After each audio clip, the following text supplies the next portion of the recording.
how does the court make a ruling without having legislations or regulations in place? Because remember that the court does not actually make legislation. It is the legislators who are supposed to make legislation. And the court is just making the application or doing the application of the law. So they only apply the law, not make the law. So there's a difference between those two. So you get confused. Why do the court make a ruling in the first place on this matter? Because they were supposed to refer the matter back to the parliament so that the parliament would find a way of dealing with this matter. All right. Secondly, Sandile, I'm going to have to leave it there. It's time for me to go to news. Sandile out in KZN. It's just after 10.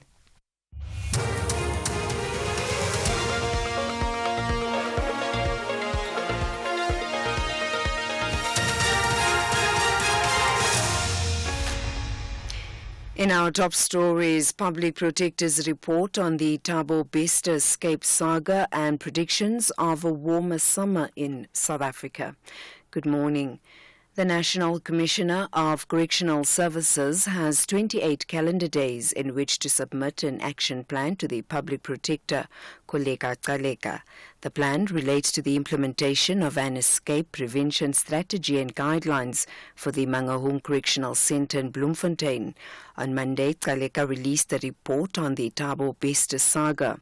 In the 98-page report, she says there should be proper monitoring mechanisms to prevent and manage prison escapes.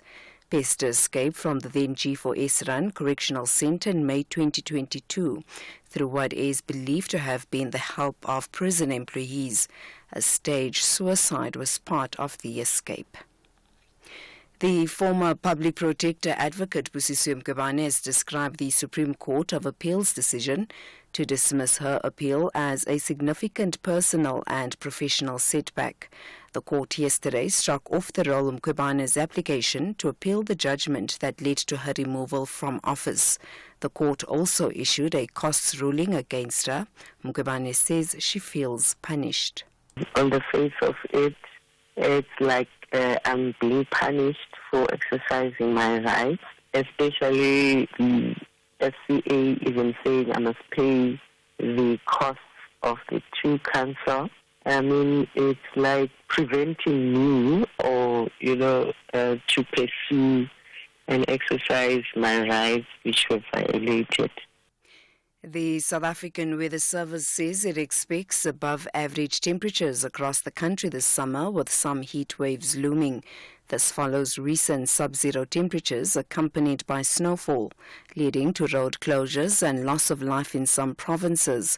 The Weather Bureau told the media that snow is not uncommon in spring in the country.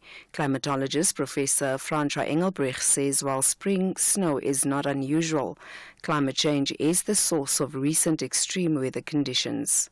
Nowadays, almost every summer is warmer than the average summer temperatures of the last 50 years. It's because of climate change and global warming.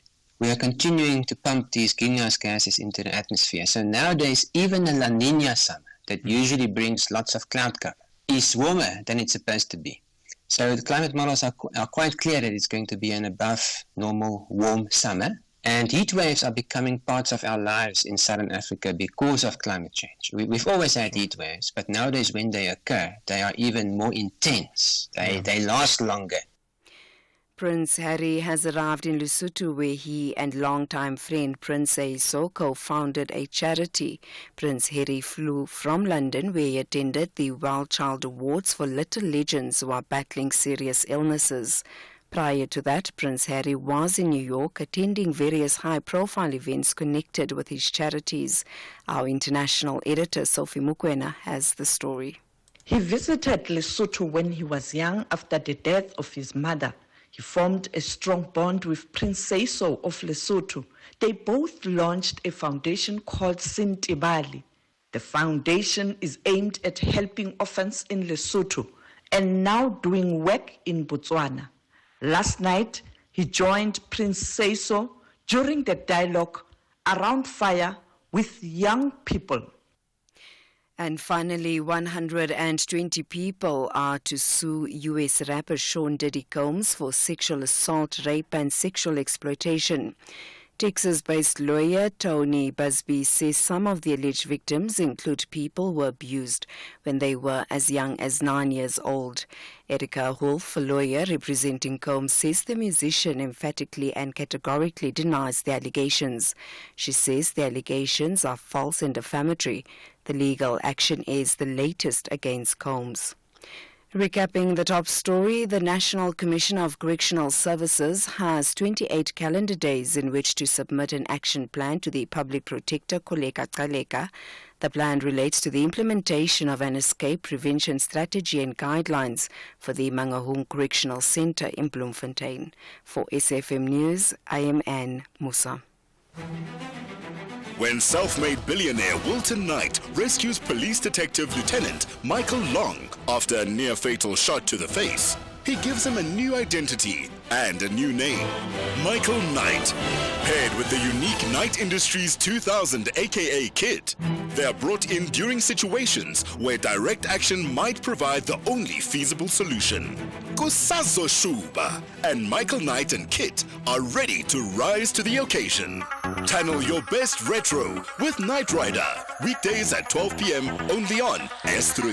Open up. S3.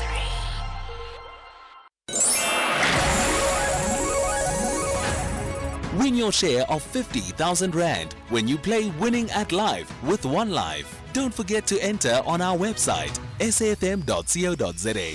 Stay tuned to the morning brief on SAFM. Keep your phone on loud and we might be the one to change your life. OneLife is a licensed life insurer and FSP. T's and C's online. OneLife, changing lives.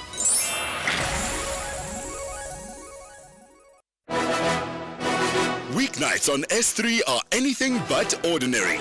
BBC Primetime brings you the best of British television from 9 p.m. till 11 p.m. You love drama? Then step into the world of Luther as he cracks down on criminals terrorizing the streets of London Monday to Wednesdays at 9 p.m. Top Gear will have you falling in love and rolling in laughter as Jeremy Clarkson and his team take you on an automotive journey like no other, Monday to Wednesdays at 10 p.m. Channel your best entertainment with BBC Primetime, only on S3. Open up. S3.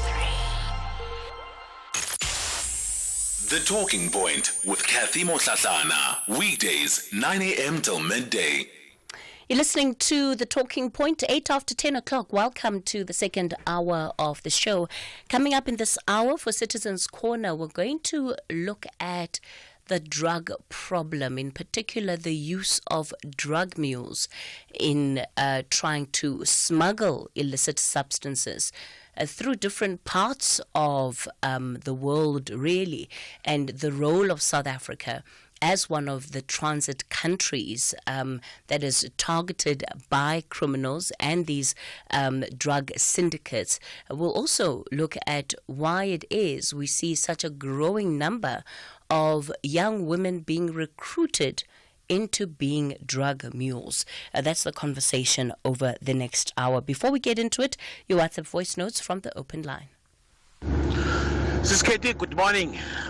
This is Concrete Episode Mampondo Never Doubt. I would like to talk about GNU. I'm very, very happy about GNU. Petrol last night went down, petrol and diesel, and there is a possibility that in few months' time, actually next month, it could be, it could go down again. Okay. Second point is Minister of Sport. Mackenzie, no Minister of Labour, na in Sambonile, no, what they call it, Mkwanas, KZN, Department of Police is doing a good job. Somebody also means so that he can pull up the socks more, you see. Thanks a lot, Sis KD, enjoy the day. Cathy, I support your position in this guy who want to support the massacre. You are spot on. And these people should not be allowed to influence it and even try to say it in a public radio station. No, it's a non-starter. I applaud you and your position and keep it up. There is no way that somebody can come and say they understand what apartheid has done. Once we say that, everybody else will stand up. But how can you understand the massacre? No matter how angry you are, you cannot wipe out the family. You cannot. We don't have to resolve problems of the social problems and interpersonal relation by that way. No, that is a non-starter. And such people in society are not supposed to be allowed. Keep it up. A very good morning to you, Cathy, and the team there. Marvin here in Bloemfontein. You know, Cathy, I think we all know in South Africa what went wrong. It's never, I'm saying it again, he never Judge Zondo. Judge Zondo just did his job and he deserves all the package to go home. He was never a political appointment. Like, he went to school for that matter. So people shouldn't make noise about Judge Zondo. Hands off the judge. Bye-bye, Cathy. Thank you. Hi, Sis Cathy. Good morning. Sis Cathy, we pray for what's happening in the Middle East. I was watching the visuals yesterday. What a horrible moment, situation to go through. I'm fascinated. The world is not saying much, and when Israel will retaliate, it's gonna be something else. But that's another story for another day. So on the issue of Mr. Jentlope, I don't understand the followers of this political party. It's like every time all they think of is violence. If you had the caller who came in on radio earlier with in the morning, and Tulasizo had to say to him, no, you can't say that on radio. I mean, calling people fools on radio. Why? Like, their behavior just out of this world. Gwena. Good morning, Cathy. Still in Cape Town. Cathy, I want to report one clinic here in Western Cape. It's called Danun Clinic. Cathy, my son was having asthma crisis at night. So we came here around 8 o'clock. Do you know my son was suffering there? They only received my son 7 o'clock in the morning. If you want to go and complain, no, sit down. They say, send security, sit down, until 7 o'clock in the morning. Also another issue, there's a lady who overdue, who's pregnant. He came to the clinic to say, no, listen, I feel like my baby is going to come. He said, no, you have infection. It's not a pain, it's just an infection that you have. He said, no, I feel different, my baby want to come. They refused, they didn't want to help him. So this lady went to Somerset Hospital. Just on arrival, the baby came back. The baby was born here in Cape Town.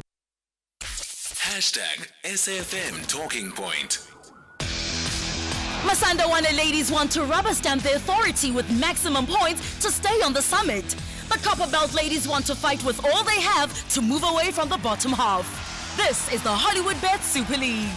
Witness the Mzansi Queens of the beautiful game. Mamelodi Sundowns Ladies FC versus Copperbelt Ladies FC on Saturday, 5 October at 11 a.m. Live on SABC Sport on DTT Channel 4.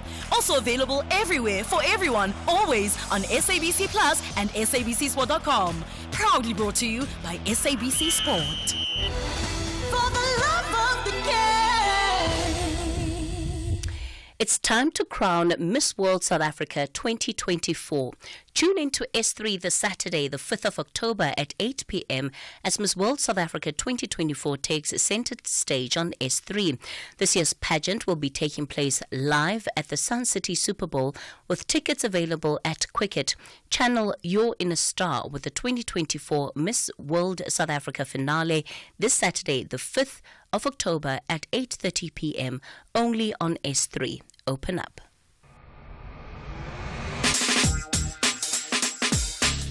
SAFM leading the conversation. Our focus for Citizens Corner today, the increase of drug trafficking and the use of drug mules in trying to get these illicit substances across borders. Just in the past 2 months, 11 arrests have been made of drug mules and decoys at OR Tambo Airport, and it's raised concerns about how these drug mules are identified and lured into a life in the underbelly of the illicit drug trade.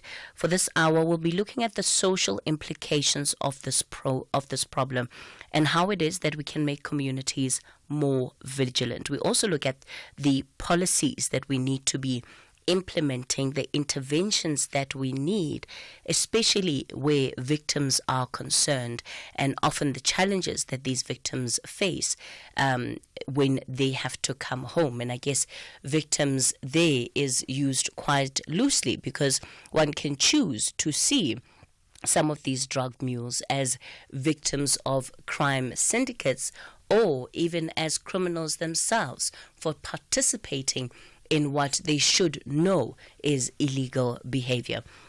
Joining us for this conversation is Professor Nemala Gopal, who is Professor of Criminology at the University of KwaZulu-Natal. Prof. Gopal, good morning to you. Thanks for your time. Good morning to you, Cathy, and to your listeners. Andy Mashaile is a retired Interpol ambassador and security strategist. He joins me in studio. Andy, good morning. It's good to be in the Citizens Corner with the champ. That is you sitting right where you are seated. Thank you so much, Andy.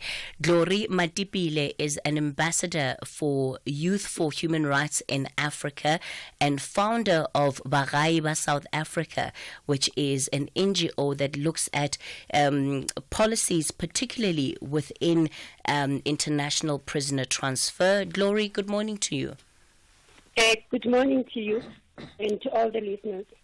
And Angel Maluleke is one of the guests that is joining us this hour. And in fact, she's one of the people that has had experience with this kind of crime. Angel, good morning.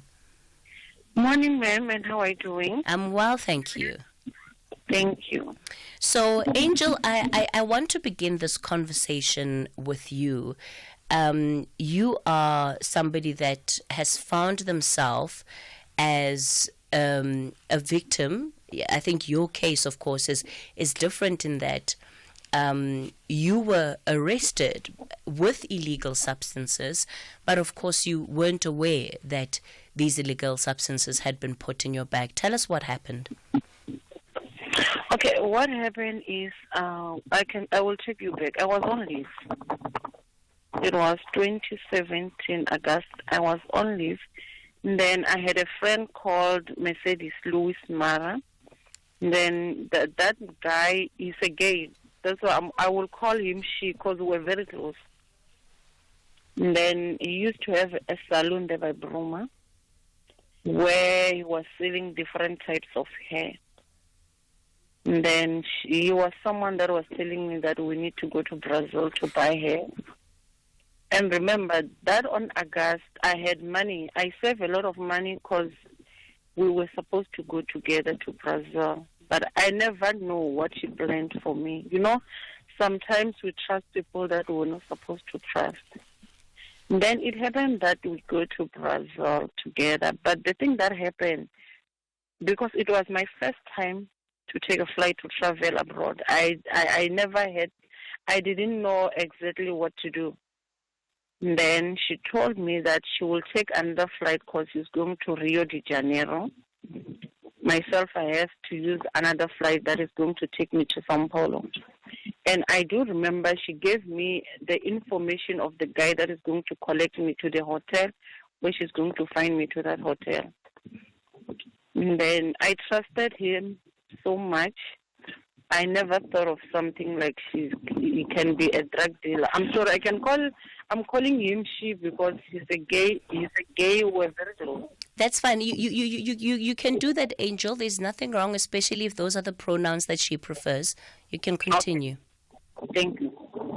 Then when I arrived to Sao Paulo, remember it was my first time to go to Brazil and it's a Portuguese land. I can't even understand or say any words in Portuguese. Then when I reached Sampolo,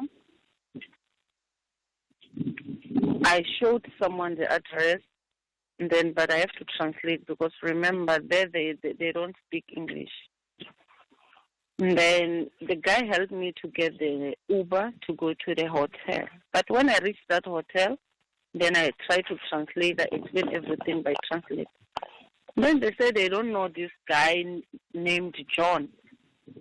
And remember, it was my first time there. I have to wait there. They tried to call the guy. The guy said, I'm coming. Then I waited there. The guy came and took me to his house. Then he said, no, I used to work at that hotel. I'm no longer working there. That's why you will be here by my house. The guy speaks English and he speaks Portuguese. He's a Mozambican. Then while we were there by his house, I was asking the guy, where is Mercedes? He was saying, no, Mercedes has to go to Rio and fix some problem because Mercedes has a saloon there. It's like he didn't pay rent there. Then he will come to Sao Paulo. Then Angel, I'm just having a bit of a connectivity issue with your line. I don't know if you're able maybe to sit still so that we don't have interruptions with this connection. Okay, I was on the road and it's windy. Let me try to. Can you give me 2 minutes? Okay, all right. Yeah, let's do that. Let's give you a chance to get settled, because that connection really isn't great. But you heard part of Angel's background. Somebody who really excited about their first international trip is not aware that her friend is somebody who's involved in illicit drug trade. Andy, how often have you come across stories and people such as Angel? Many a times, Ausketh, in my own home community, a young lady left her 2-year-old baby to go fetch her from Brazil. On her way back, the Brazilian authorities nabbed her at the airport. She's just come back. She came back from Brazil last year, 2023. She was released. I don't know on which conditions, but the Embassy of South Africa was very helpful, and an NGO, a Roman Catholic church NGO, played a pivotal role in getting her released. I spoke to her when she arrived back in my own home community.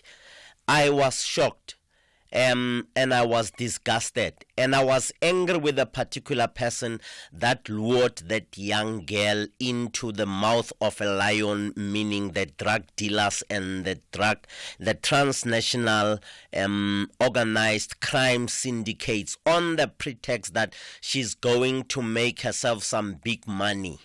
She initially wanted to buy one of these cell phones. I'm not going to mention the name of the brand, but this top brand. And she was promised that not only that top brand, quite a number of other things will be happening in your life. She went to Brazil, collected some suitcases that had Brazilian hair, only to find that those suitcases had special and extra compartments that she didn't have a clue of any of those things.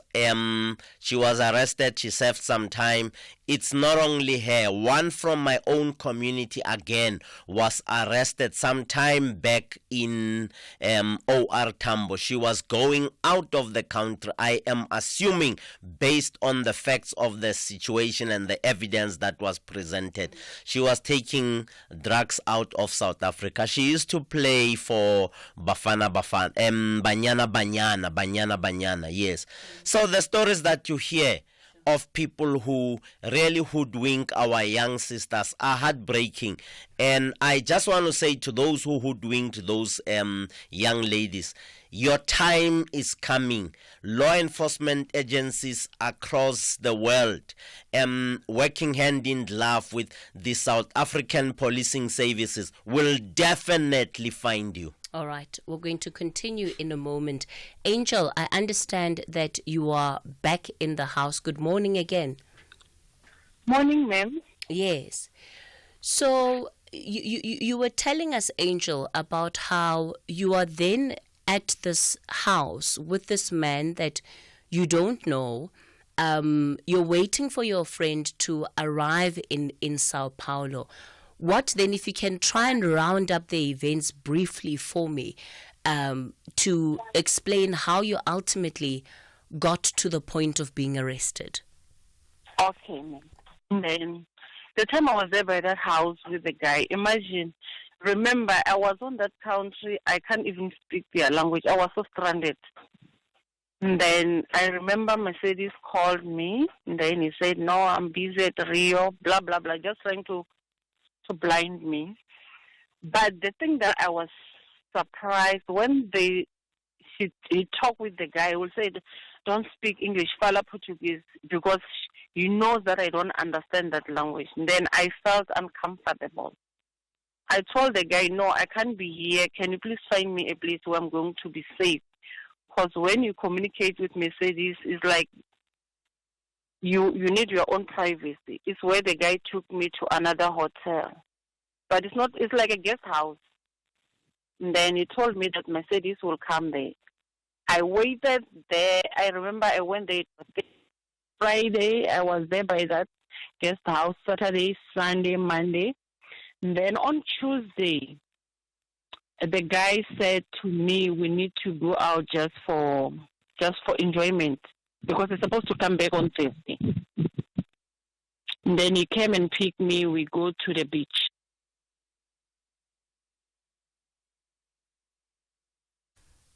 Yes, Angel? All right, it looks like we've lost that line to Angel. So, unfortunately, we're going to hang on to tenterhooks until, we get to the end of hearing Angel's story and just her own experience. And I think it is important for us to hear what she has to say, because of the pattern and the nature in which the luring is often done. It's not overt. It's not obvious, and somebody like Angel, as you can hear, woke up to what was happening when it was just too late. So Angel, your time in Sao Paulo is quickly running out. You are left with a couple of days. Your friend is still nowhere in sight. What happens? Then I waited for Mercedes, as I said. Then he called me, said he's still busy that side, but he promised that he's going to come.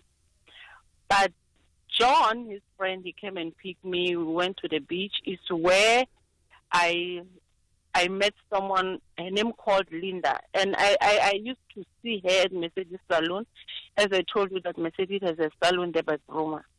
Then I felt comfortable because I used to see that girl, but I was not close with her. But the thing is, she was speaking fluently English, and I was so happy. And then from that day, it was on Tuesday, when we came back from the beach. Remember, I have to come back on Thursday, but that day it was on Tuesday. And then we went straight to John's house. So when we reached the place there, I was so shocked because they were speaking Portuguese, but they left me inside the car. And that time I wanted to pee. I called Linda. I said, I need a toilet. And then she said, no, I must go to other guys there. There was a security by the door on that house, but they left me outside inside the car. And then when I reached there, remember, I can't speak the language. I'm trying to translate with the guy. And then he was showing me where the toilet is. Unfortunately, I entered to the wrong room where there was a lot of Indian people there. And they were like sitting, where they cordon, like, there was a big plastic bag, and then I was so scared. I thought maybe someone died there. And then another guy just pulled me, said, you were not supposed to enter here. But I didn't understand that Portuguese then. By the time I was in prison, is where I understood everything what he said, because I was learning Portuguese while I was inside it. So Angel, when you looked back, were you walking on people that were busy packaging drugs? What was happening in that room? I just saw them. They were sitting. They were speaking Portuguese. I didn't understand the language then. But everything made sense the time I was in prison. Is where I started to understand Portuguese. Then I realized that, no, these people, they were packaging drugs. Everything just came. The guy just pulled me out of that room. He showed me the toilet. And when I went back to my guest house, it's where I realized that the guy injected me. I was so dizzy. But because I was wearing a white top, I had blood on my back. It's where he put the injection, you know, the dot of the injection. Okay. Angel, I'm going to ask you to pause it right there. We're going to continue this conversation. We'll also hear from Professor Gopal and Glory, who are part of this conversation. It's time for the latest news headlines. A very good morning to you. With the news headlines, Ke Mudupi Makhalemele.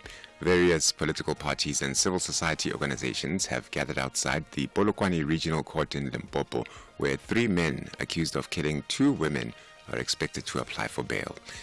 Correctional Services has 28 days to submit an action plan to Public Protector Koleka Kaleka relating to the implementation of an escape prevention strategy for the Mangaung Correctional Center in Bloemfontein. And Prince Harry has arrived in Lesotho, where he and longtime friend Prince Siso co-founded a charity named Sindewali. A full news update at the top of the hour. The world's best cooking show is finally here. MasterChef South Africa Season 5. You'll meet 20 talented home cooks from around Mzansi, noma uphumapi, and no matter your favorite dish. See if the chefs can handle the heat in the kitchen in a race to be crowned MasterChef South Africa. Every Saturday, 7:30 p.m. only on S3 Channel 193. MasterChef South Africa, the world's best cooking show, proudly sponsored by Pick n Pay. For 18 years, Kumbulekhaya has been fostering healing through forgiveness and reconciliation. Are you asking me that? Yes. I grew up without a mom. So what happened to your family? What family? You are my family. What happened to you? Witness as families forgive one another and reunite after a long time. Catch the new season of Kumbulekhaya on SABC 1 every Wednesday at 9 p.m.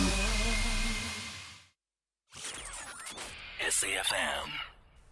All right, we continue the conversation on the Talking Point Citizens Corner. We're looking at the issue of drug smuggling and in particular the use of drug mules in getting these illicit substances across different borders. Professor Gopal is a professor of criminology at the University of KwaZulu-Natal. She's on the line. Andy Mashaile is in studio with me as a security strategist.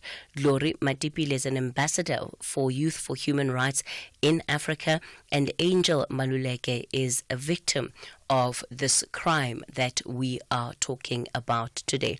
So, Angel, I want to round up part of your experience. So, you've explained to us just how you were effectively lied to, you were drugged by these individuals so that they would be able to use you to transport drugs. At which point did you realize what was happening? Okay, I realized everything while I was in prison because I started to understand Portuguese. Yes, and can I proceed with my story? When I reached the guest house where I was lodged in, there was a guy that I was trying to translate and explain to him, and he's the one who saw the blood on the dot of my blood on my top. Then we tried to call the police, but what I realized in Brazil, those police, they're working with them. Because they never helped me. They said to me, no, they don't understand what I'm trying to say. Even though I was typing on my translator for them to understand. But the thing that I did, I trusted Mercedes. Then I started to call Mercedes, but I was not myself since then. I was so dizzy, and then I told Mercedes that from that John's house, I realized that I have blood, and now I'm dizzy. She was saying, no, calm down. He knows what was happening, but myself, I trusted him so much because he was my friend for 10 years, and I never suspected anything.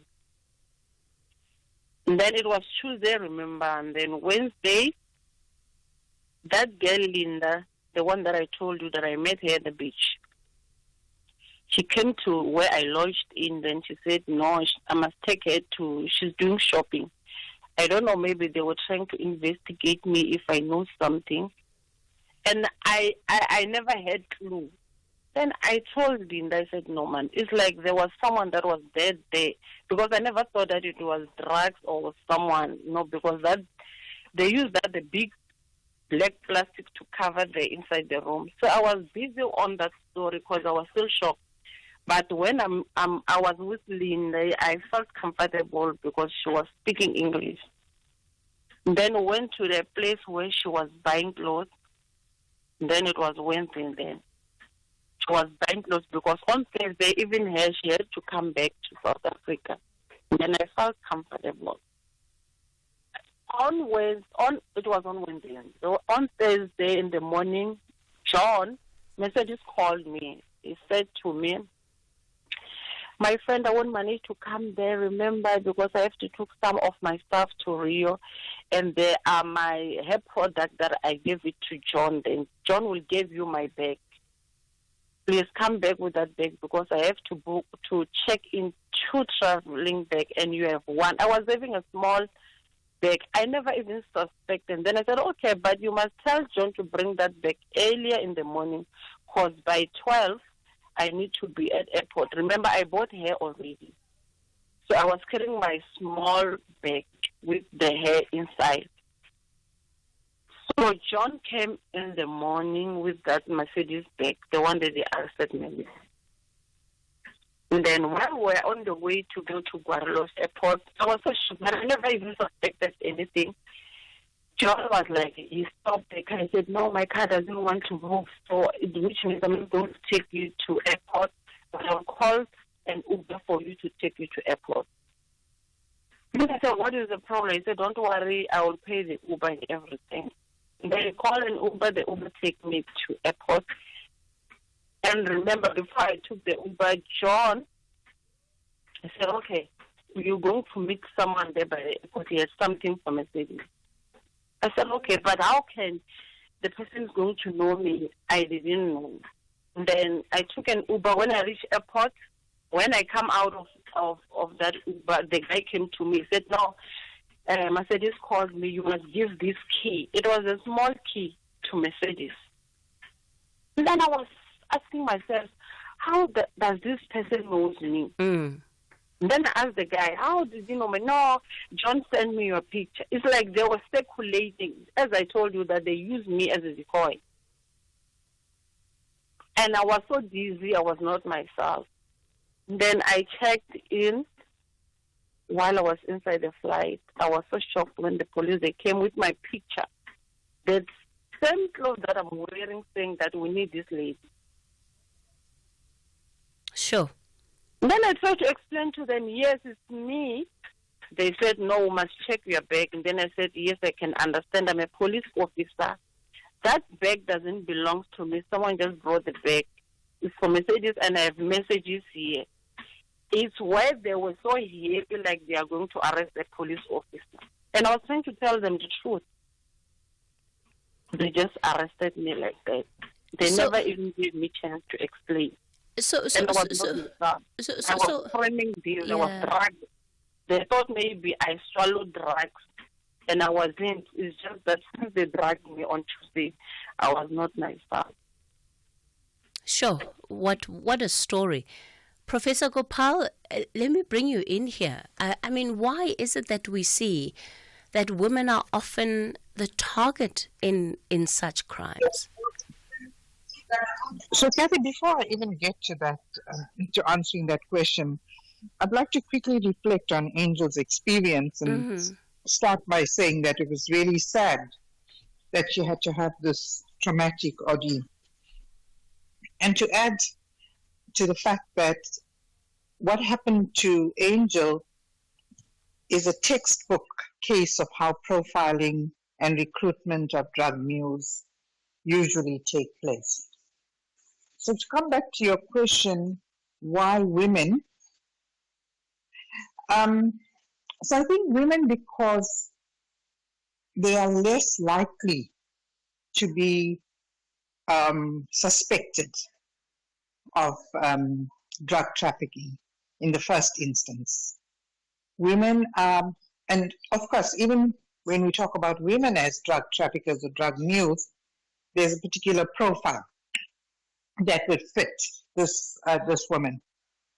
So usually, someone who's demure, someone whose appearance won't raise any eyebrows, someone who can fit into the crowd. And when I say crowd, I mean other travelers.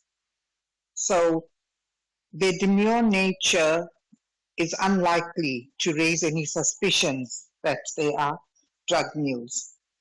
In addition to that, of course, and I say this tongue in cheek, or I say this with a disclaimer, and that is not. There might be a perception out there that women are more vulnerable to drug traffickers.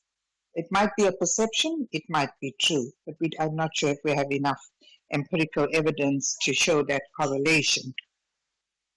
But young women, usually between 19 to under 30, looking for opportunities, looking for material wealth, looking for travel opportunities.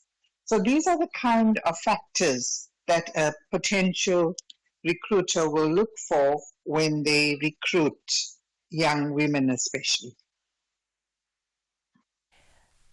Sometimes in the movement of these drugs, Prof. Gopal, women have ingested some of these drugs. And of course, in a case like what happened with Angel, she, as we heard, was a victim. But are we to believe that the majority of people that are used as drug mules, that they are victims? I think in the majority of cases, yes. There might be a little space for doubt that they don't completely understand. But I think overall, the majority of victims are unaware what they are getting into. Andy? Some of them participate knowingly, fully aware of the consequences, pushed on by the economic benefits that might come with it if they are not arrested. Some of them are forced into a corner, Cathy, because in the event of some of the people that I have spoken to as a result of the research and investigations that some of us are doing, some of them were told, if you don't do this, that the next thing that will happen back at home is XYZ. Mm-hmm. So intimidation and blackmail does come into play in the determination of the runnership profile that is being done before, as the prophet said, as well as the muleship profile. The professor just indicated that for women is between 19 years of age to under 30, but the general profile of runnership and muleship is between the ages of 18 and 35. Taking into consideration the profile that was done at Kempton Park at the salon, your unsuspecting nature as this particular person who is going to be going to Brazil to buy hair. So you are profiled to for the purposes of being checked whether you understand the dynamics of what happens in Brazil, particularly with the buying of Brazilian hair and many things that happen. So if you don't have a clue from the everyday discussion, people can tell that you are just an ignorant individual, and that's when they begin to go into the second, third level of profiling you in terms of ensuring that the dynamics will change. Your mindset, your mind is going to be twisted, and you're going to be shown the picture of dollars in your mind to such an extent that you voluntarily or involuntarily, for a want of a better word, become a mule or become a runner. Glory, when it comes to the work that you do, particularly as an advocate in international prisoner transfer, what have you found to be the experiences of those that have been arrested, caught with drugs on them? How do they reflect on what led them to that situation? Thank you so much, Cathy. Actually, with the work that we do, we find out that most of the victims are actually victims of human trafficking, because most of them, they're not aware of what they are going to do or what, because most of them, they're applying for jobs online. Some of them, they, find love online, and then they will find a partner who will invite them to come overseas, only to find out when they get to a foreign country, their cell phones are taken from them. Then they'll be locked in a hotel, as we heard with the story of Angela. So there's a lot that is happening. And when they get to a foreign country, their passports are even taken from them. And on the day when the package is ready for them to travel back, and most of the time, that's why I say there's a difference between a decoy and a mule. Mules are never arrested. Only decoys are arrested, because decoys are the ones with a smaller package. Because when they get to the airport, even the police at the airport are informed about the person who's coming, and then all the police and everyone at the airport will be concentrating on the decoy while the mule will go through. Because in a situation like Angela and so many other victims who are now serving life sentences, others are spending, others they even had death penalties in those foreign countries. You find that the real issue here, we can blame these individuals, but the real problem here is not these individuals, but the real problem is our government, because our government is not interested in signing the international prisoner transfer. And with the study, we have realized that many of our young people are becoming victims, because even these recruiters, they know that they won't be apprehended, because they know that once you are arrested in a foreign country, you won't have any legal representative, and you are on your own. Your family can't even come and visit you because of the finances. So you are on your own, and then they will continue recruiting more and more within our shores. So our government, if they can start signing this international prisoner transfer, then it will be so much easy for all these recruiters also to be apprehended up until to the kingpins. And we need to understand that this issue of drug trafficking, we as South Africans, we blame all these innocent ones, forgetting that the real ones are still in our surroundings. And if we can start looking at the real main problem, which is the international prisoner transfer, because South Africa, we are one of the 3 countries in the world without this policy. And it has forced our people to be exploited. Okay. And we have been advocating, but nothing has happened so far. Gloria said something. She says it's only the decoys that are arrested and never the mules. Andy, unpack how the system works. Who is a decoy? Who is a mule? And what is happening logistically at the airport that the biggest shipment is able to get through while a decoy is arrested with maybe a smaller package on them? You get satanic intelligence in the case of a decoy.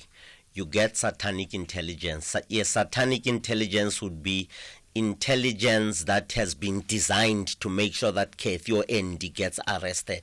That intelligence is then shared with all in the process, all law enforcement or drug enforcement agencies in the world to get given that information, and they share the information from the hotel, from the security, from the cameras where you are lodged until up to the airport. That picture or that intelligence travels fast. When you arrive at the airport, your whole profile is known in and out. You are seen as that evil person from country A or country B. country, in this case from South Africa, taking on the drug problem. Who is often behind this intelligence? So who is feeding the police or the authorities this information? Complicit, dysfunctional governments, complicity by some law enforcement agencies, police throughout the world. The third point would be corruption plays a key and significant role. So the drug dealers, the drug manufacturers, the producing countries have in their pockets, Cathy, some law enforcement agencies, people who are involved in knowing upfront who will be arrested and who is involved in the border management or port management. Let me make a clear example.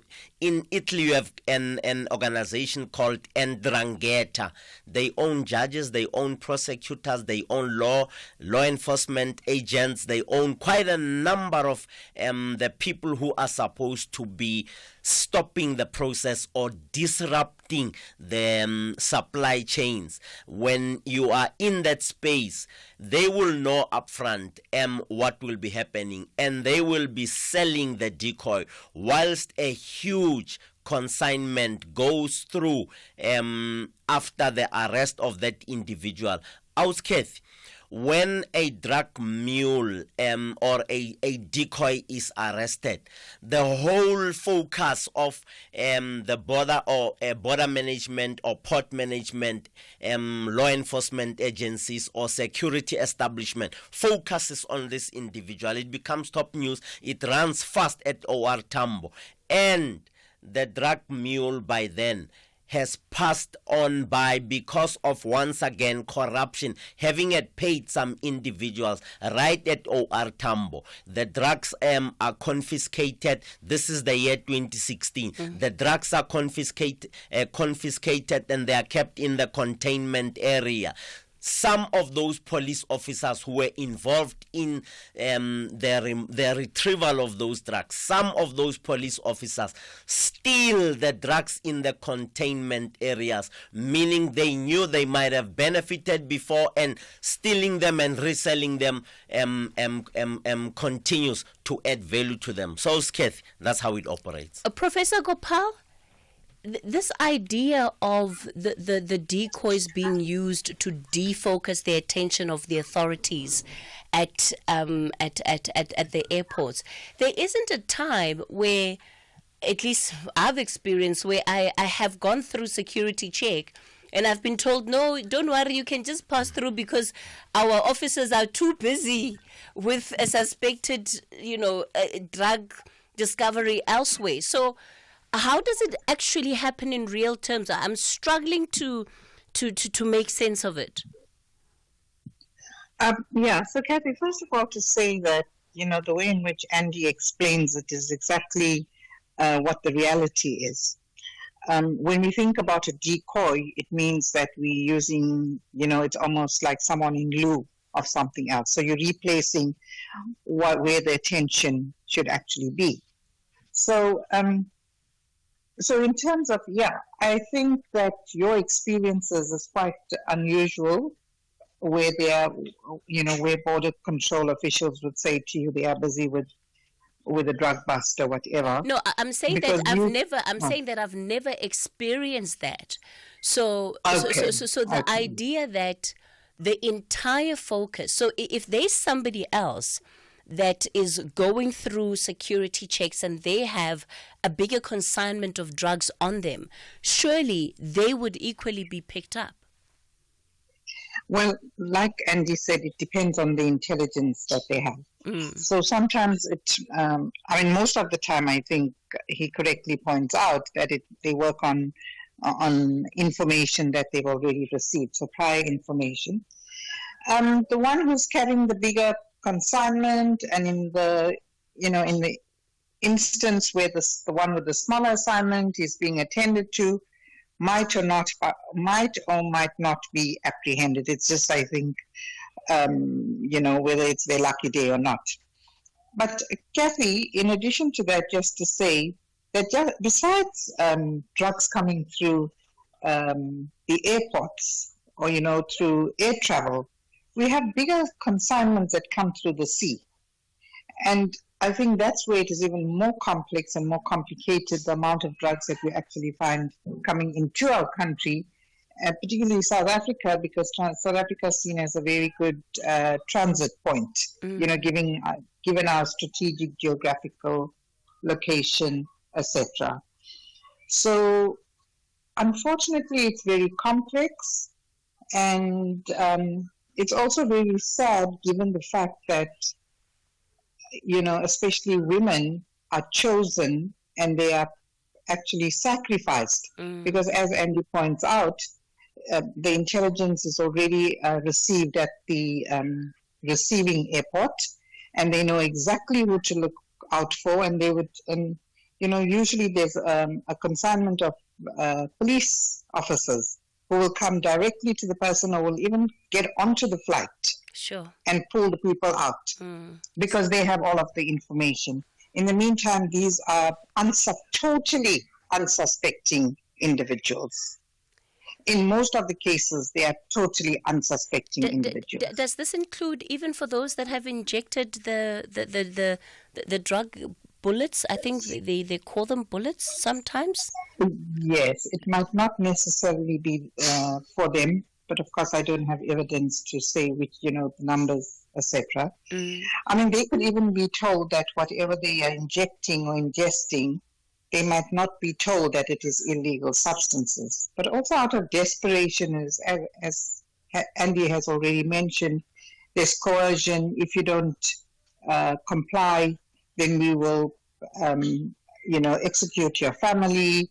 And in those instances, they probably know about it, but unfortunately, the fear for their families' lives forces them into actually undertaking this exercise. Angel, let me come back to you. How long were you in prison for?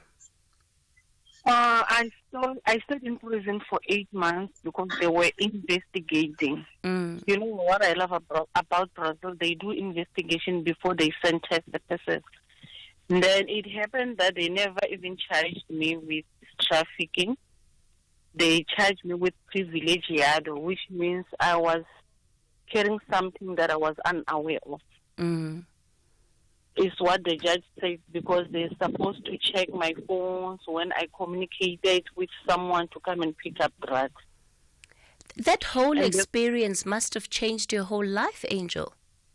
Yes, it's changed me because I felt like a locust inside the bottle. I was crying for help, but no one will help me. But by all means, when I go to court, I was trying to prove my innocence, even though it was very hard. But at the end, God did something for me, because all I was telling, that was the truth. And I remember on my last time when I went to court, there was a guy who went and handed himself there, and then he said, I came for drugs. It's like those people, they are working, they are in groups. They were trying to put me in jail. But they failed because in Brazil they do investigation. And I was so happy.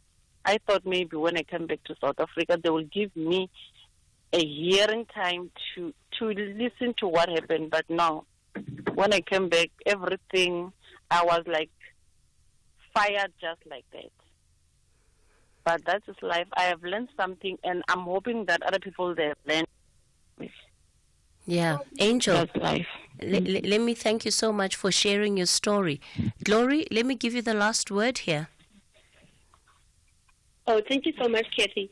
My last word on all of this is that as an advocate we are advocating for this international prisoner transfer, we are just requesting the government, if there's anyone, especially from the correctional services, because we took the memorandum to even the president of South Africa, and we were referred to go and meet with the Minister of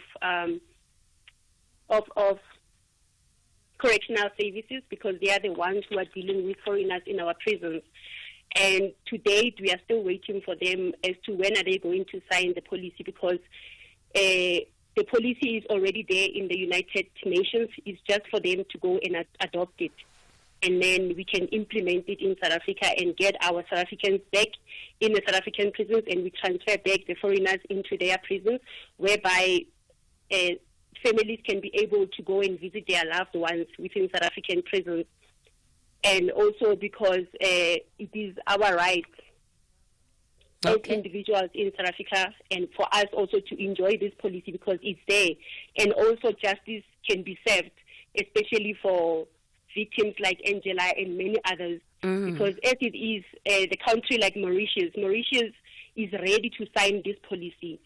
And Minister Lindiwe Sisulu, 2018, she even sent delegates to Brazil, and she was about to sign the international prisoner policy, but then she was removed from her position as a minister of foreign affairs. So we just requesting that the government to sign this policy so that this issue of drug trafficking within our country, it can at least, come to an end whereby there will be justice served from both sides. Andy, 30 seconds. Drug manufacturers and drug dealers must know one thing. The world is sick and tired of the destruction that comes with it. And you will be arrested. Wherever you are, I am aware that Interpol, working hand in glove with all law enforcement agencies, will get you arrested. You can run, but you can't hide. Let me thank all of my guests for their contribution to this conversation. Absolutely fascinating stuff in the last hour. Let's go to the latest news.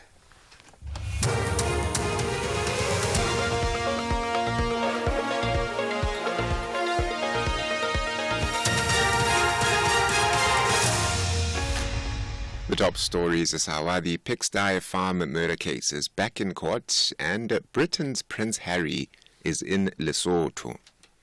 A very good morning to you.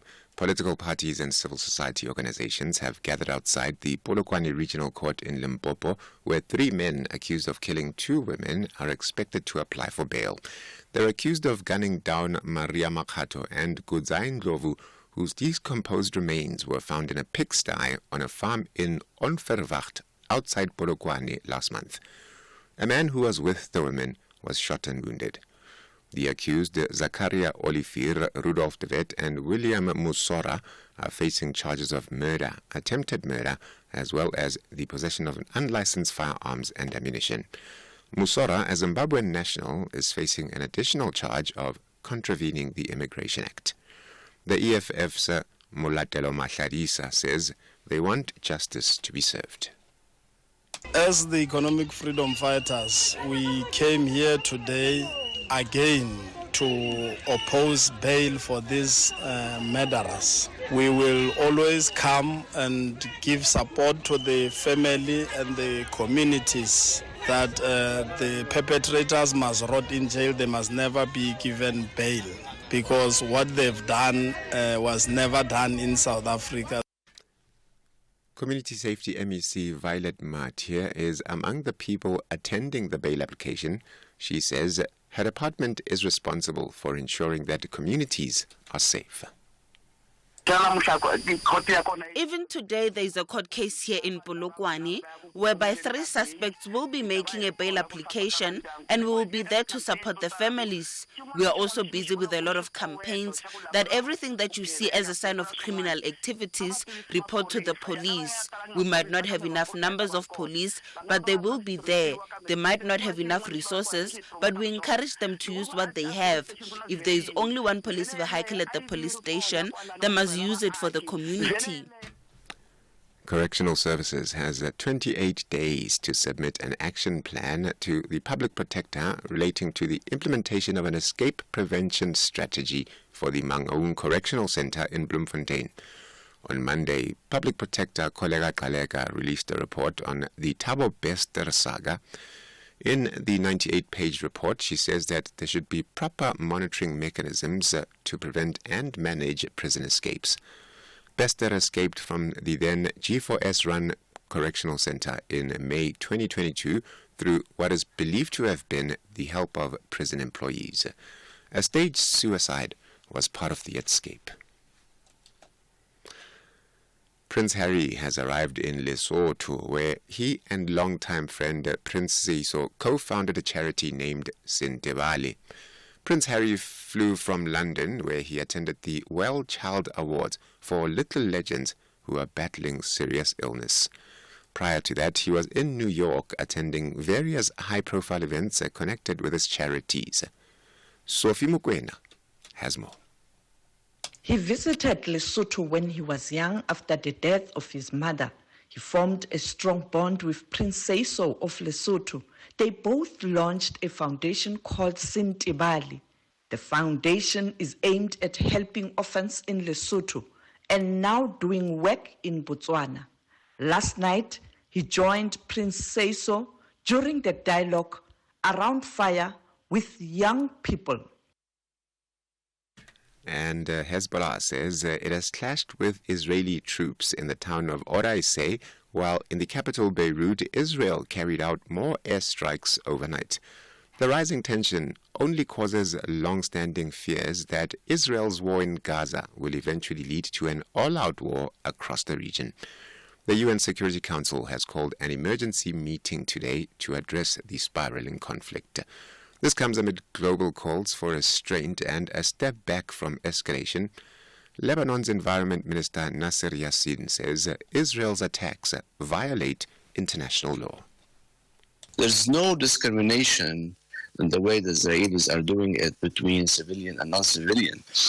There's actually the professionalization of genocide by the Israelis. They claim that by sending a tweet or a message that they're going to hit a block of 8 buildings, killing tens of people, as being professional. Yes, they're being very professional in the genocidal war they're waging. The top story this hour, political parties and civil society organizations have gathered outside the Polokwane Regional Court in Limpopo, where 3 men accused of killing 2 women in the pigsty farm murder case are expected to apply for bail. For SAFM News, Kemudupi Makhalemele.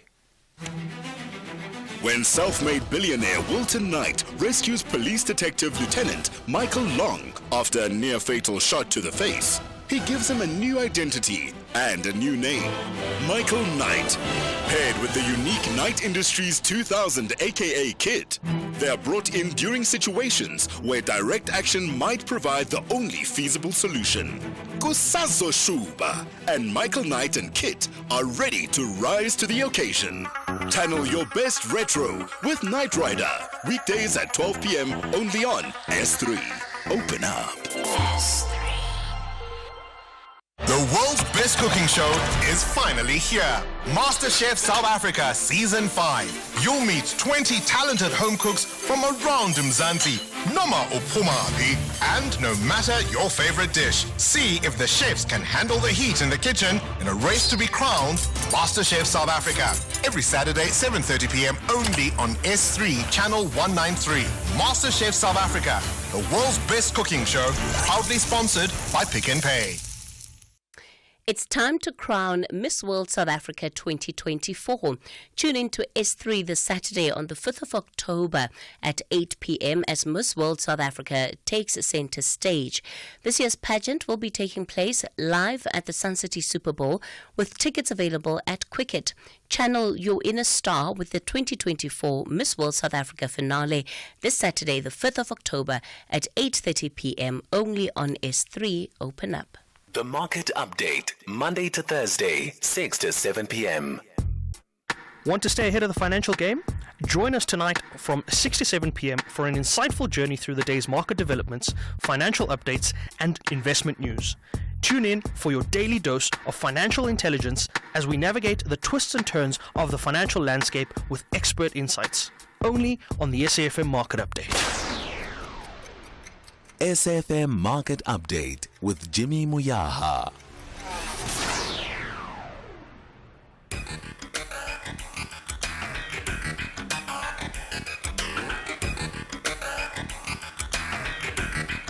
The Talking Point with Cathy Mohlahlana. Weekdays, 9 a.m. till midday.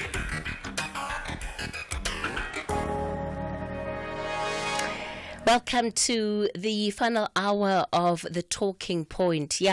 What a conversation in the last hour looking at the issue of drug trafficking, drug smuggling rather, and just how individuals are used, right? And the decoys and the mules, that distinction when it comes to those individuals that are often then used by the drug syndicates to move these illicit substances.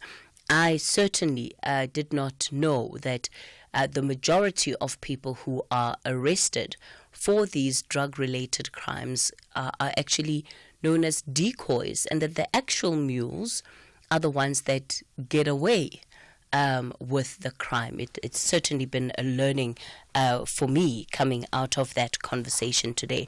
But, you know, it just goes to show that we really shouldn't take things for granted. If you're traveling, ask questions, try to understand where are you going, where you note and see suspicious behavior, regardless of how much you love and trust the person. Be vigilant. Be vigilant at all times. Be vigilant. Is really the best way to describe it. Some of you sending messages responding then to that conversation. Confidence in Cape Town says, "Hi Cathy, in my view, the cause of using young women as drug mules could be motivated by lack of employment. These young women could be mothers, and all they want is a job opportunity to be able to support their children. If only our government can deliver on their promises, this issue will be resolved. It is in the hands of our government to provide every citizen with stable financial opportunities." Akaya Dingiswayo in Soweto says, "The issue of drugs is too deep. The approach is totally different. Women who participate in drug business are divided into two: kidnapped women who are missing almost every day, and those who like soft life. But the majority are kidnapped innocent women. Kidnapping and drugs industry is a huge industry in this country, and unfortunately, our government is romantic and soft towards these criminals." That's the view of Kaya there. And Mohau says, "I'm listening from Lesotho. I want to ask Angel, was she jailed in Brazil?" Yes, she was. Was she found with drugs in her bags? Yes, she was. This show has made me aware that drug muleship could be a big problem, far bigger than meets the eye. Yeah, clearly there's a whole industry that is built around this, and the kingpins are never the ones going to jail. They're never the ones being arrested. Kaz says, "Cathy, this has been riveting, like watching a crime movie." Yeah, I did feel in some instances, especially as Angela was describing what happened to her. She was painting such a vivid picture that you could see clearly just the goings on of that week leading up to when she was arrested. All right, so that's where we leave it with that particular conversation. For now, we'll get into our final conversation of the day, which is looking at social housing and the role of government in redressing spatial inequalities. Joining us on the show this morning is Leboa Letswalo, who is the Acting Chief Executive Officer of the Social Housing Regulatory Authority. Mr. Letswalo, good morning to you. Thank you for your time. Good morning, Cathy, and good morning, listeners. Of course, this is a follow-up to a conversation we started last week, which was really around social housing and the interventions that we need, especially for affordable entry-level homes in different parts of the country, but most importantly, in areas that are close to your urban centers. So, Mr. Letswalo, let's talk then about the work that you as the Social Housing Regulatory Authority that you do, and what is supposed to be your role in ensuring that government is actually able to create spaces for social housing. Thanks, Cathy. I must start by mentioning that we need to do a lot more, and I'm thankful as SAFM having the SHWA to talk about this housing product out of many other housing typologies and products with different housing tenures. But to your question, the Social Housing Regulatory Authority formed on the back of the Social Housing Act number 16 of 2008 is an entity of the National Department of Human Settlements under Minister Mamluko Kubai. And our mandate, very clear, very straight to the point, and it's not ambiguous. We regulate this housing sector that is for rental in perpetuity, and where government or public funds have gone in to develop the very product that we are regulating. So on one hand, we have a carrot, which is the funding that gets invested into each and every unit, that housing opportunity.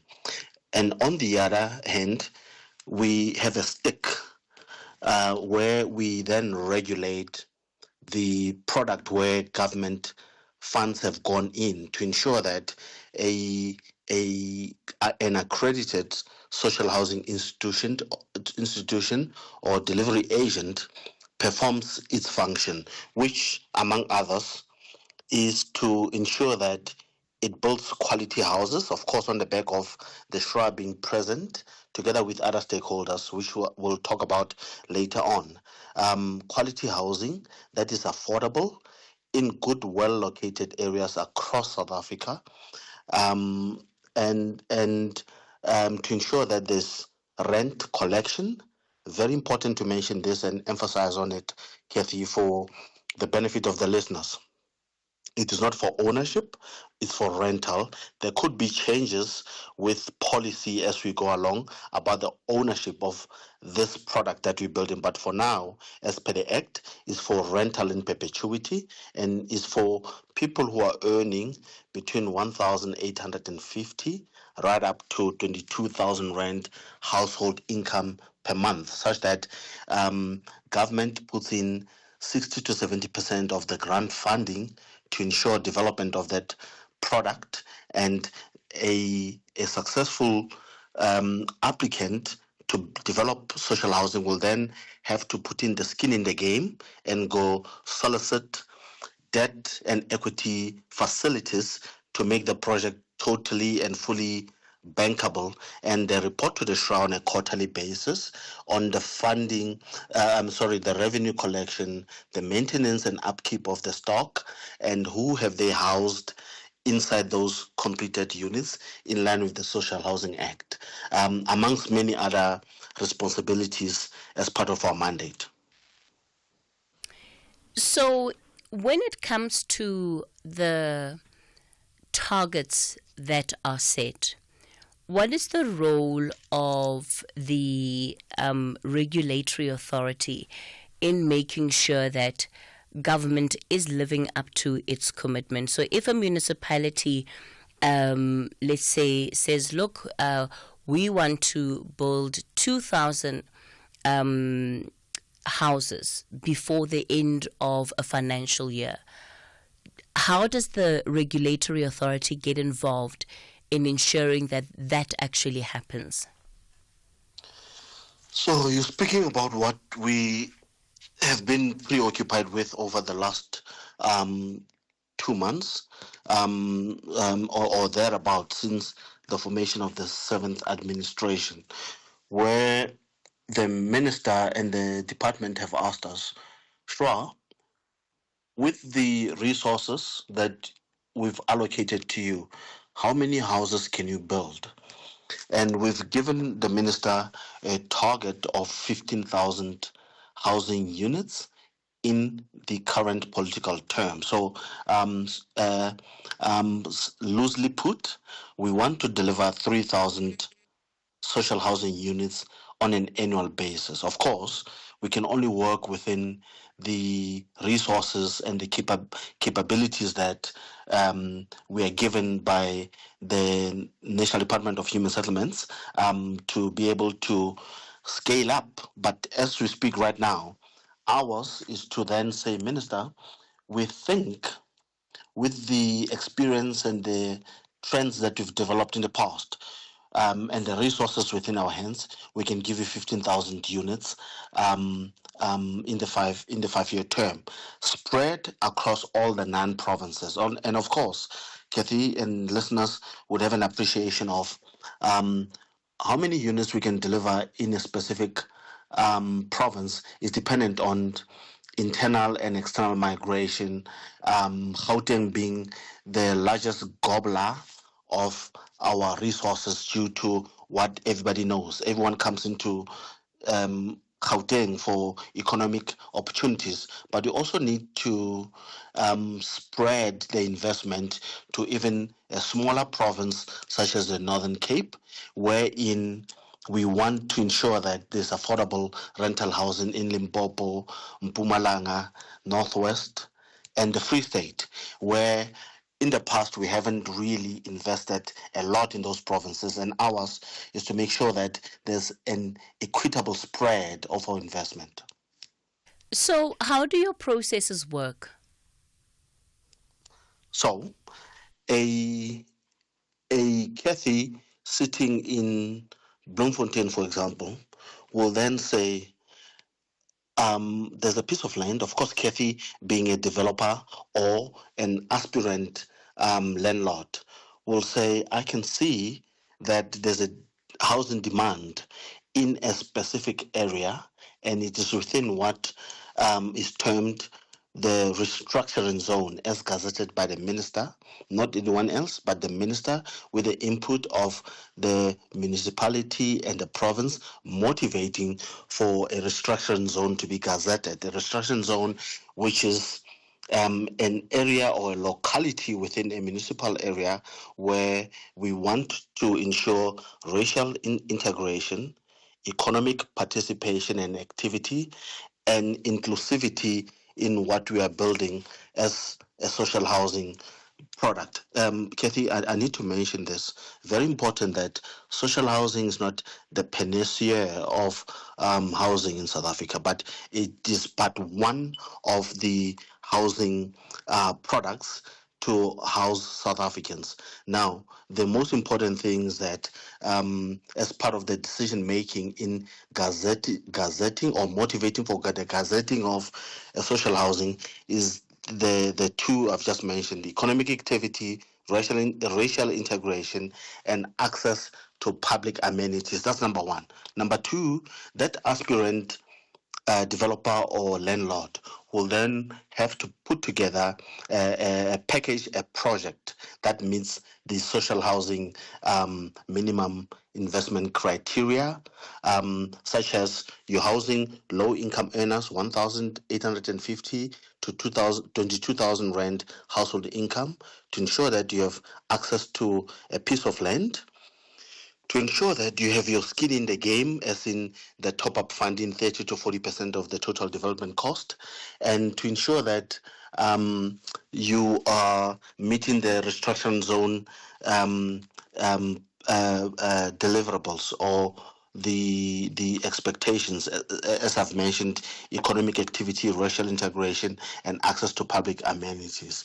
And then bring the project to the province for an MEC in terms of the current legislation, the Social Housing Act, for the respective MEC in the province to endorse the project and bring the project to the SHRA to get it approved for funding award. Then we get into the project implementation, and the SHRA and the province, together with the municipalities, with you as a developer or an aspirant landlord, until the keys are handed over and the units are tenanted. I hope that clarifies it, Cathy. Yes, it does. So it sounds like there's quite a thorough process, at least when it comes to the checklist, to identifying individuals and those that can participate, especially in the construction of some of these houses. That's but correct. Of course, what we have previously seen is that we not only have a slow pace of implementation when it comes to the designation of land for social housing, especially in urban spaces, but it's that even where projects have been given the go-ahead, sometimes you have low-quality workmanship. There are allegations of corruption that often filter in, and these projects end up not being as impactful as envisioned because of some of the problems that are encountered. Sure. So I'm going to challenge you, and this is not a PR exercise, it's the reality. If you go into the Zondo Commission, nowhere is social housing project, not even one unit that was affected by the reported malfeasance. None whatsoever. That's number one. Number two,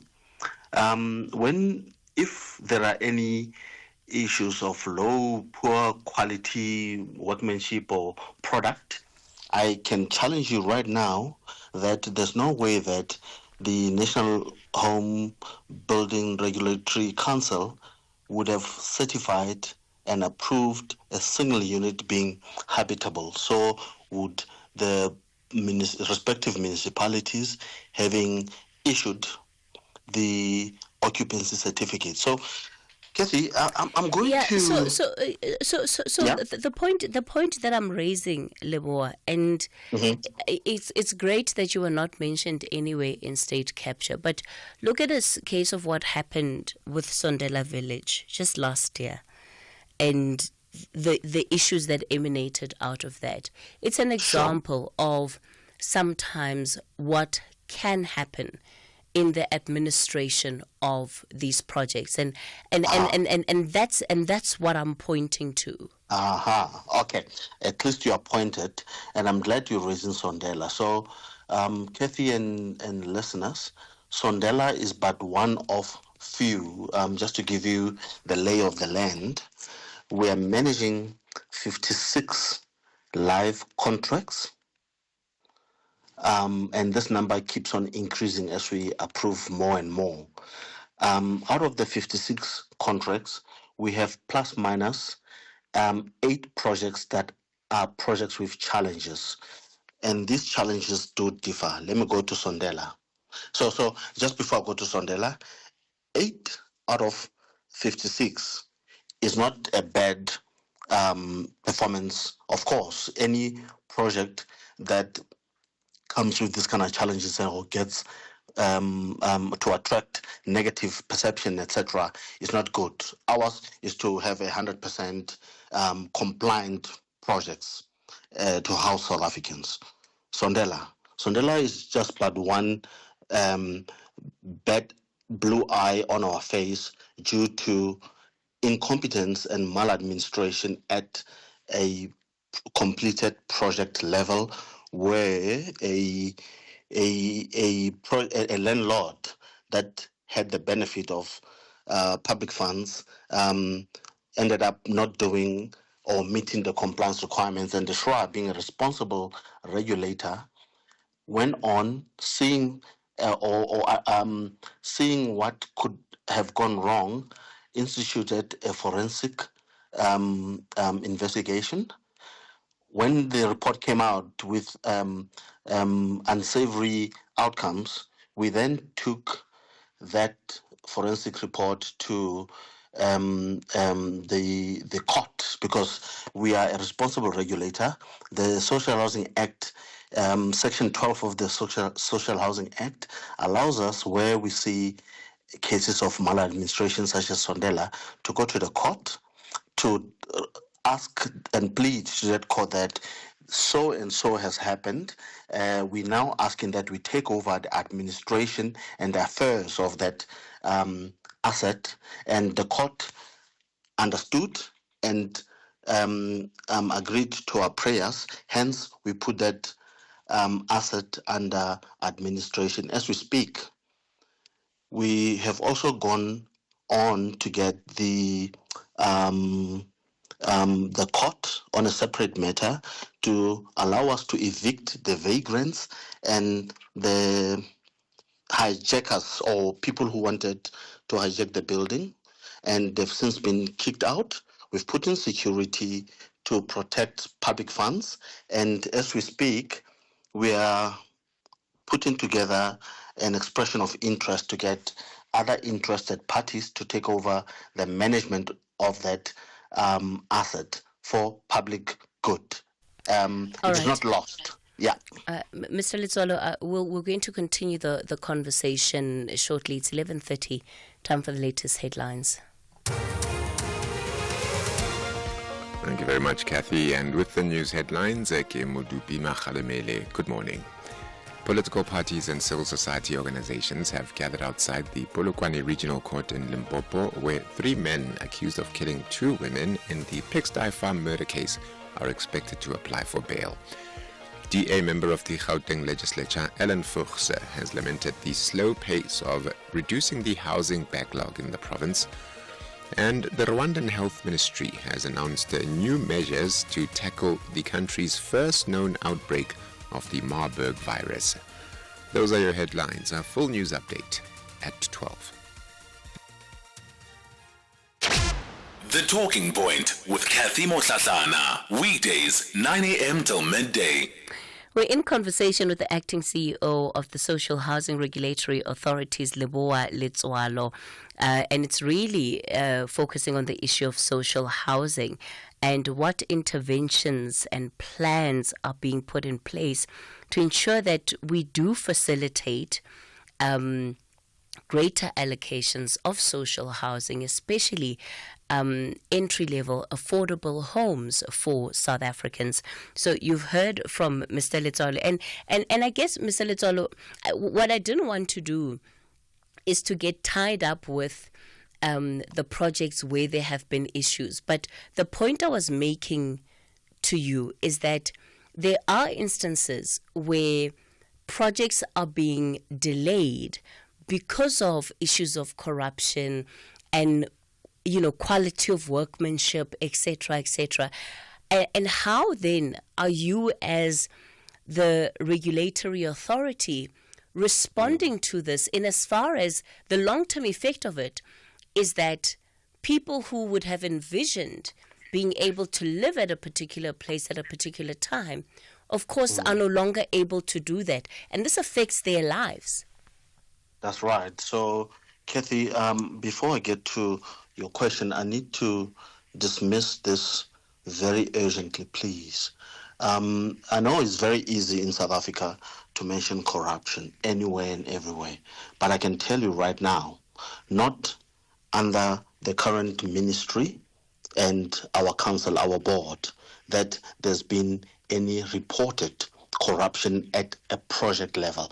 That I can show you even the audit findings. By the way, on many other items, the SHUA received a clean audit. That means we've kept our nose clean, we've managed contracts appropriately, and have been far away from corruption or corruptive elements or activities. But to your question, the social housing product is not peculiar or safeguarded from any other construction that's out there. That's number one. We are faced with the normal delays, such as statutory approvals by municipalities being delayed.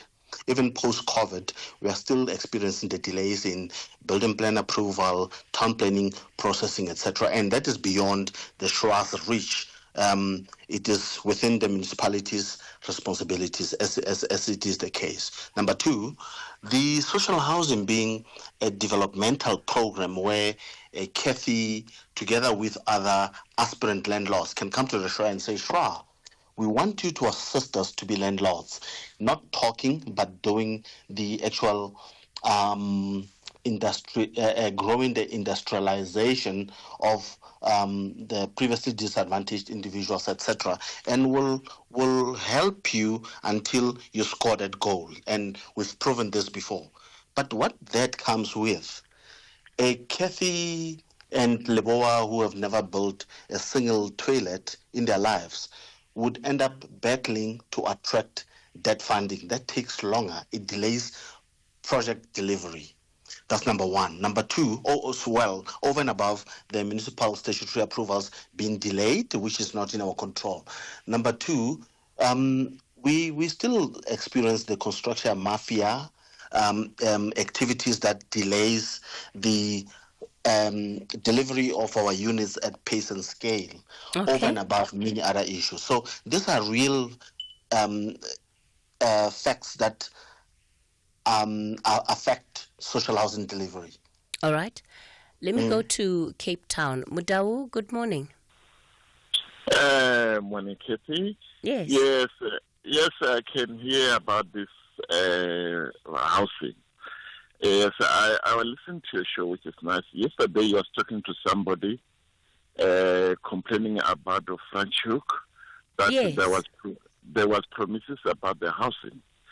And as you see, Cape Town having got the land, there's a very small land, especially a place like Franschhoek.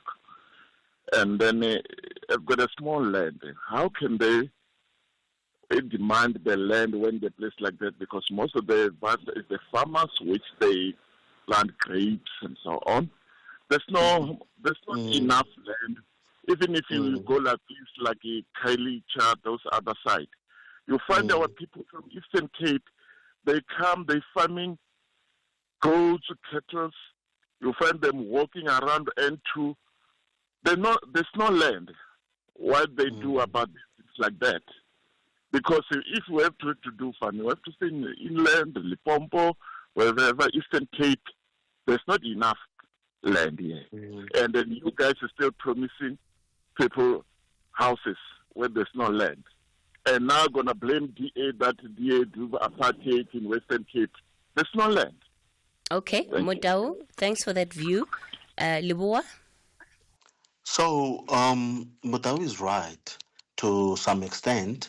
And I'm going to curtail my discussion to what the SHWA is doing in its environment. So we together with the Housing Development Agency, the HDA, which is the landholder of the Department of Human Settlements, we've entered into an implementation protocol where we would send, for example, the HDA to go identify buildings and land parcels that are within the restriction zone, and we are limited, as per the Act, to build within those restriction zones. We can't build all over, Cathy, or else we'll be found wanting with irregular expenditure. So, in terms of identifying the land, we as a SHWA cannot hold any land, but the HDA can on our behalf. And they go out there, identify pieces of land.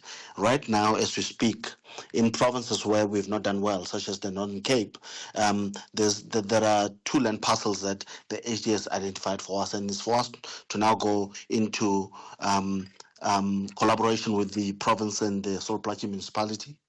And then going to the Western Cape, to be specific, the city of Cape Town has identified parcels of land and buildings where social housing can be developed. In fact, the pipeline goes on to about 10,000 units, which the SHWA cannot afford to fund.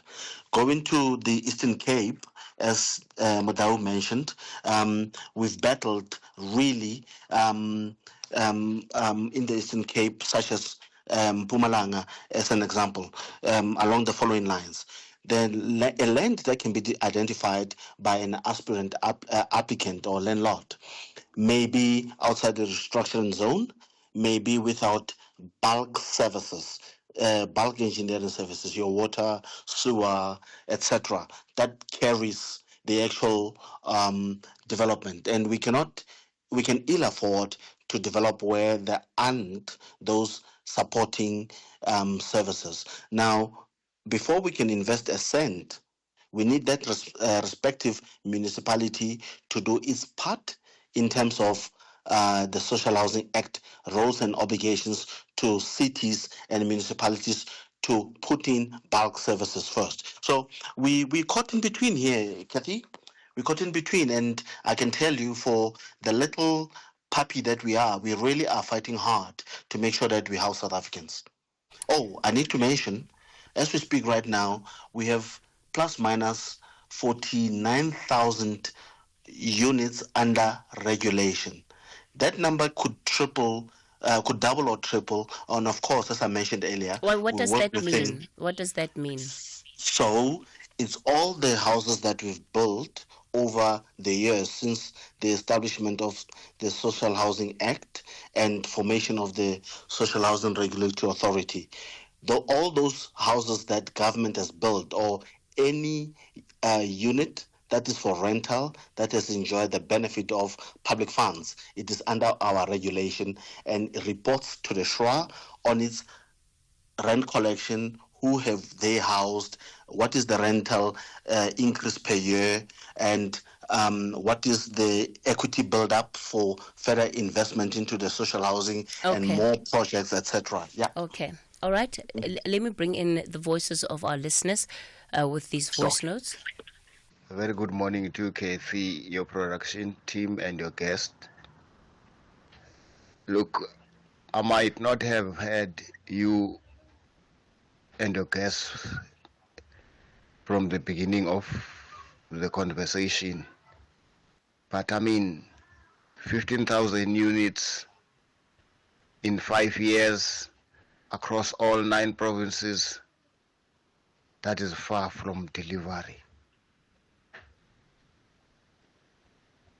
That is very far from delivery.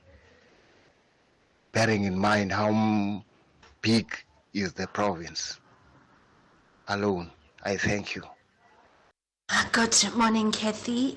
This is Mohlahlana from Pretoria. You know, your guest name, maybe he can answer this one. I'm highly indebted. I had to sell my house. I paid for a house for about 8 years, and then due to financial constraints, I had to sell it because I'm highly indebted, and I have like 3 kids that I have to cater for. So I'm in the missing middle. So how can they help me? Do I qualify for RDP? What do I qualify for in this day and age as a black single parent? Leboa? Yeah, let me start where the lady just ended. I didn't get her name. And I would, if your production team could please help her get in touch with us. While at it, Cathy, our telephone number, I'm going to share it right now, 011 274 6200, 011 274 6200.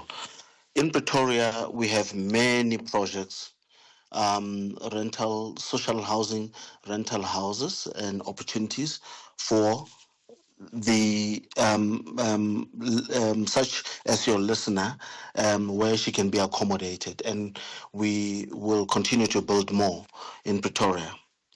So she must get in touch with the SHRA, and we will get her to the respective landlords that are overseeing our projects. And it depends on her income, of course, between 1,850 to 22,000 rand household income. So if you can get hold of us, that's one. 2, I agree with the first caller. 15,000 is minimal, and I'm gonna keep on emphasizing this. And now we have raised this with the department, and the department is aware of our capability. Unfortunately, we can only work within the means and resources that we have at our disposal. It would not help to say we can deliver 50,000 houses when we don't have the corresponding resources. We cannot work with an unfunded mandate, Cathy. Okay. Yeah. Mbowana, you're calling us from Mafikeng. Good morning. Yes, good morning. Yes, I was hearing someone from DA saying there's no land and then there's no budget. So my question was, why there's no land since the land was taken from black people in 1913? And then why no budget since the same white who took land, they want the government must buy from them? Instead, the whites must give the land back, then the government must give the houses for people. So why must be no land? Why no budget?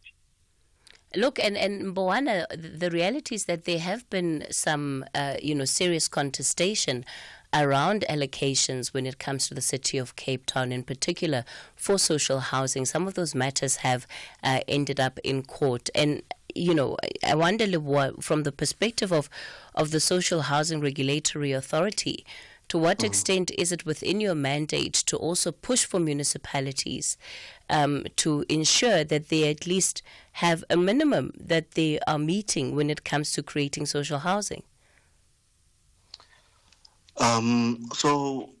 Thanks, Cathy. The municipalities, together with the provinces, do identify the land parcels for social housing benefits. They do. Perhaps it is in public knowledge, and I would encourage South Africans to be a lot more involved when it comes to the IDP process. Let us get involved there because our voice can be heard. Once an IDP is signed off and gazetted, there's nothing much that citizens can do. However, at the social housing level, we do, of course, attract municipalities to make more land and buildings. By the way, there are a lot of buildings that are now a crime scene in cities and towns such as Johannesburg, which could be turned into a social housing opportunity. So we keep on pushing them from our end, Cathy.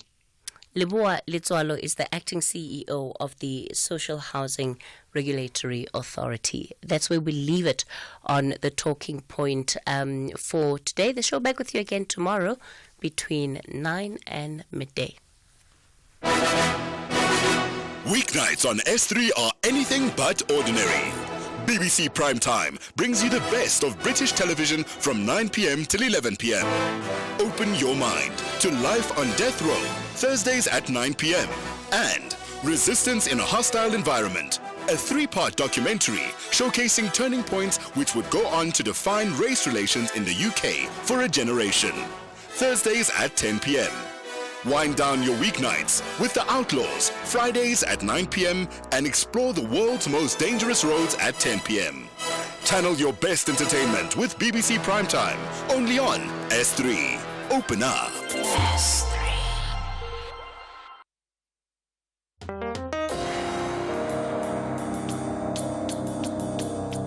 The book reading. Please note that the views expressed in this book are not that of the station. Listeners' discretion is advised. SAFM presents another episode of A Life of Purpose, written by Luvuyo Wochela and Lumkile Wiseman Kuhlu. The reader is Lerato Velase.